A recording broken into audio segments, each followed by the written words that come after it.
Welcome to our lesson on browsing the internet. This video is designed for Class 4 computer students. Let's get ready to explore the exciting world of the internet together. In this video, you will learn the basic requirements to connect to the internet, how a web browser works, the different parts of a web browser, how a search engine works, and important safety rules while using the internet. Let's begin. The internet is a global network of computers. It enables all connected computers to share information and services. Did you know? The word internet stands for interconnected network. To connect to the internet, you need a computer system with an internet service provider, or ISP, a modem, a phone line, and a web browser. An ISP is an organization that provides internet services. The speed of ISPs is measured in megabits per second, or Mbps. Some examples of ISPs are MTNL, BSNL, Airtel, and Jio. The full form of modem is modulator-demodulator. The electrical signal transmitted through the cable is known as an analog signal. However, your computer understands only digital pulses. A modem converts analog signals into digital information for your computer, and also converts digital signals from your computer into analog signals to be sent over wires and cables. A router is essential when multiple devices need internet access.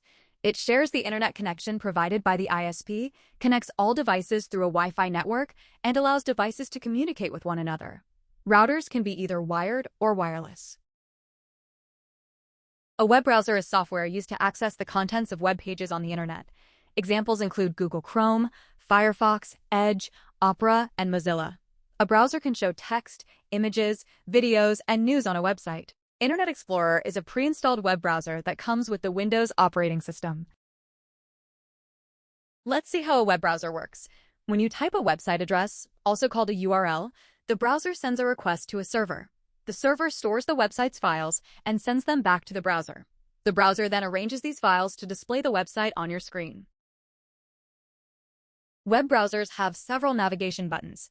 The Reload button lets you view updated information on a page. The New Tab button opens a web page in a new tab. Bookmark. This tab saves the address of a web page. The Back button takes you to the previous web page, while the Forward button lets you go to the page you visited before pressing back. A search engine is a special website that helps you search for web pages based on the keywords you type in. Examples of search engines are Google, Yahoo, and DuckDuckGo. The search process involves three main steps.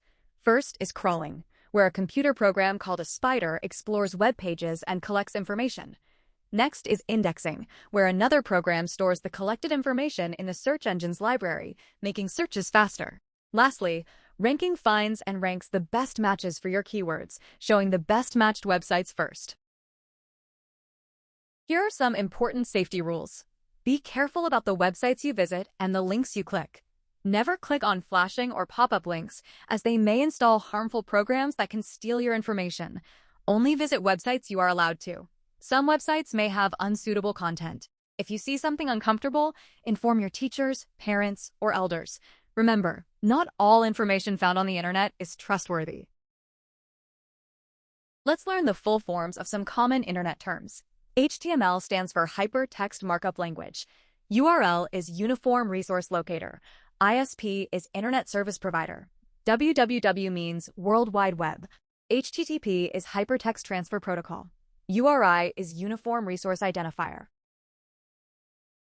Thank you for watching.